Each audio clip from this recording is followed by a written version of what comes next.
Namaskar girls. In this video, we are going to study about the difference between the balance of trade and the balance of payment.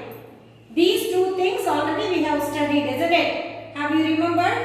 While I am taking the pure theory of trade, I told you what is terms of trade, what is composition, what is direction, what is balance of trade and what is balance of payment. Now we are going to see the difference between the balance of trade and balance of payment. What is balance of trade? The balance of trade is nothing but it refers to the total value of exports and imports. While we are talking about the value of exports and imports, it is said to be balance of trade. Here we are include the commodities. Only the goods are talks about in the balance of trade. All the goods and goods only. What are all the goods? Exports or imports will include in the balance of trade. So it is also called as visible trade. Why it is called visible trade? Because the item, the commodities which we are exporting or importing will be seen by eyes and will be touched by the hands. So it is called visible trade because we are exporting or importing only the commodities, goods. So it can be visible, it is seen by eyes. So it is also called as visible trade. I already told you what is favorable trade and what is unfavorable trade. Isn't it? Have you remembered, girls? If the export is more, import is less, it is called favorable. Isn't it? If we are exporting more and we are getting from other countries only less commodities, then the trade is called favorable. Vice versa. Unfavorable. What is unfavorable?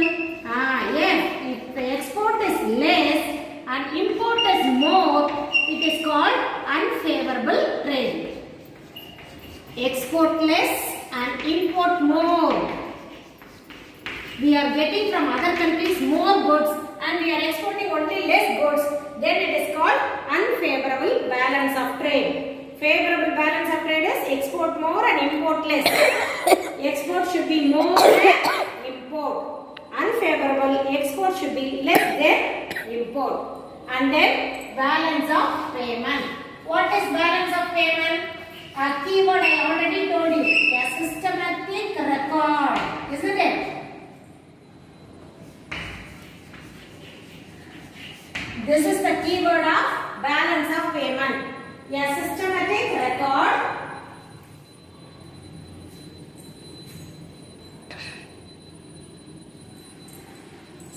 systematic record. A systematic record which is maintained by the countries and it is also told the financial transaction, economic and financial transaction of the country with the rest of the world. So, balance of payment is nothing, a systematic record which is maintained by the country which tells the economic and financial transaction of the country with other countries or the rest of the world. And then here in the balance of payment, we have two transactions. One is credit transaction, the another one is debit transaction.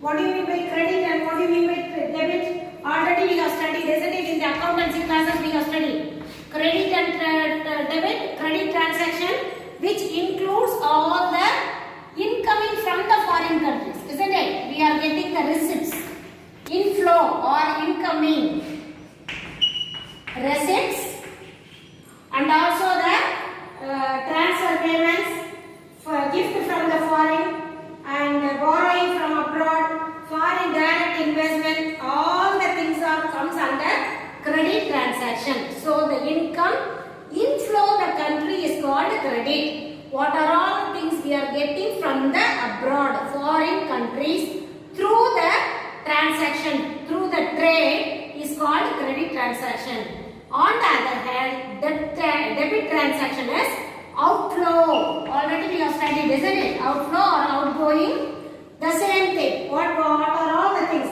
Here while we are getting credit is a receipt, the debit we can say at payments.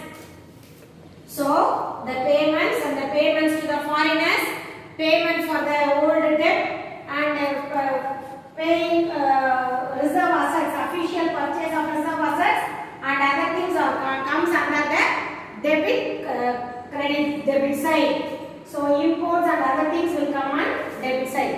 So in the balance of payment is nothing but a systematic record of the economic and financial transaction of the nation with the rest of the world. And we have two sides, one is credit side, the other one is debit side. In the credit side we get the income from the abroad, that is receipts from the abroad, gift from the abroad, foreign direct investment, everything comes under credit transaction. The debit transaction includes the payments, the imports, the payments done for the imports of goods and services, and lending to foreign countries, investment by the residents, everything comes under debit side. And the next one, components of BOB. This also I already told you. What are the things will be there in the BOB? Here we have three things. One is the capital account, the current account, and the third one is the other things, other miscellaneous account. Three things will be there. The current account, the capital account, and the official settlements accounts or official reserve assets. The other things include the official reserves. These are the three things that include in the BOB. So first we see the capital account, sorry, the current account. What is there in the current account? It includes the international trade transaction of goods and services, that is tourism, transport and royalty, everything. In the international service. So the current account include in the international service like tourism and other things. See, now we are so nowadays the foreign people, they are not coming to our country because of the pandemic, isn't it? Before that, during the month of April, May, June, we can see more foreigners come to India. Why? Because they wanted to enjoy the climate, because we have the warm climate. In those times they have very cool climate there. So to change their climate, to enjoy the climate and also to see the visit the places, most of the people they come to India. So while they are coming, because of the tourism, the amount, the foreign amount will come to India. So we are earning through tourism. That comes under the current account. The capital account talks about the direct investment and purchase of interest-bearing financial. So the capital already I told, it talks about the finance, isn't it? Capital itself finance. So foreign direct investment. Now in the last year, our Chief Minister, Mr. Edapadi, he arranged a meeting at Salem for the foreign direct investment. வெளிநாட்டு முதலீட்டாளர்கள் அப்படினு சொல்லி கூப்பிடுறாங்க, வெளிநாட்டு வாழ் முதலீட்டாளர்கள்.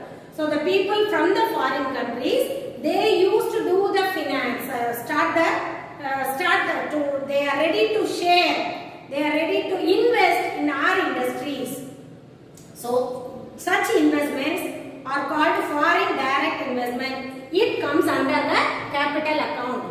The other official reserves, here in the other official reserves we have the movements of international reserves by the government and official agencies to accommodate imbalances arising from the current and capital account.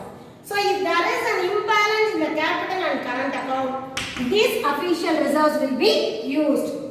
There will be, we have already studied, balance of payment, it won't be equal all the time. Sometimes there will be surplus balance of payment, sometimes there will be deficit balance of payment. If the deficit arises in the capital account or current account from the other official reserves, they will balance this capital and the current account. So these are the components of balance of payment. Here also we have such that BOT Mari. Here also we have balance of payment, favorable or unfavorable. If the income comes or the revenue is marked as R and the expenditure is marked as payments, isn't it? P. Usually we say income, if inflow means that is a revenue. If we are paying means that is a payment. So if R is equal to P, that is balance of the equilibrium point, isn't it? R by P is equal to 1 means it is an equilibrium. If revenue is R by P is equal to 1 means it is an equilibrium. If R is greater than P, R is greater than P, or R by P is greater than 1, sorry. R by P is greater than 1 means it is favorable trade. R by P is greater than 1 means favorable trade. If R by P is less than 1 means that is unfavorable trade. If revenue is less, that is unfavorable balance of payment. If revenue is more, it is called favorable balance of payment. And then we are going to see the types of balance of payment. What are all the types? We will see in the next class. Next one, we are going to see the types of balance of payment, disequilibrium. We have 3 types of balance of payment disequilibrium. First one is cyclical disequilibrium, secular disequilibrium, and the structural disequilibrium. Cyclical, already we have studied, isn't it? Phases of trade cycle. So while we are studying the trade cycle, I told all the countries they experience the phases of trade cycle, isn't it? Have you remembered this? All the countries they will experience the the phases of trade cycle. So during the trade cycle period, if they are in the recession or in the depression, there will be a disequilibrium in the balance of payment, isn't it? So the country was not able to export more goods. It needs more goods, so it has to import. So during that time, this revenue will be less and the expenses, payments will be more. So there will be a disequilibrium. Almost all the nations they experience this trade cycle. So during the trade cycle period, the disequilibrium occurs. Once because of the different phases of the cycle. Second, the elasticity of demand. What do you mean by elasticity of demand? Elasticity of demand means that the supply should be equal to the demand. That is elasticity. If the demand is more, that equal to the supply should be there. It should also be improved. If it is not there, that is called inelasticity of demand. So cyclical disequilibrium occurs in 2 times. One is during the phases of trade cycle and another one is elasticity of demand. Secular means long run. That is secular disequilibrium. In the long run, the disequilibrium occurs because of the changes in the economy. Because during the long run, the economy will move from one stage to other stage.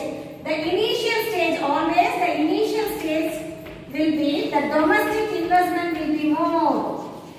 There will be more domestic investment and more domestic goods.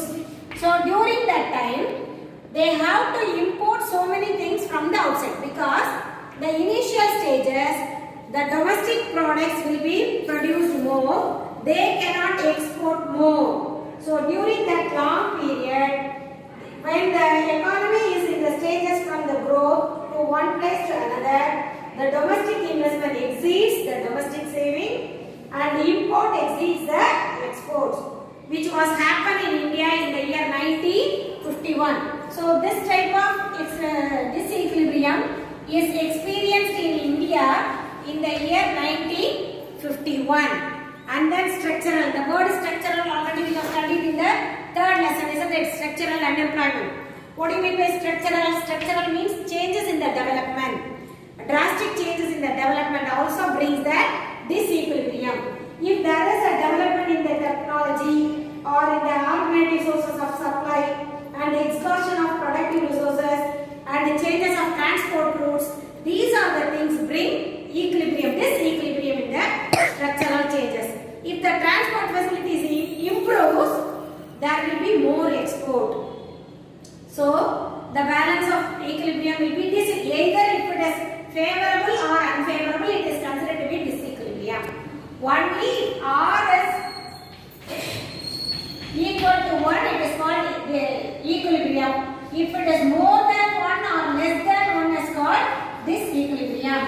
So either it may be a favorable or unfavorable, it is called disequilibrium. So these are the three types of balance of payment of disequilibrium. In the next class, we will see what are all the causes for the balance of payment of disequilibrium. What is the cause? What brings the disequilibrium in the trade? Let us see in the next class, girls. Thank you.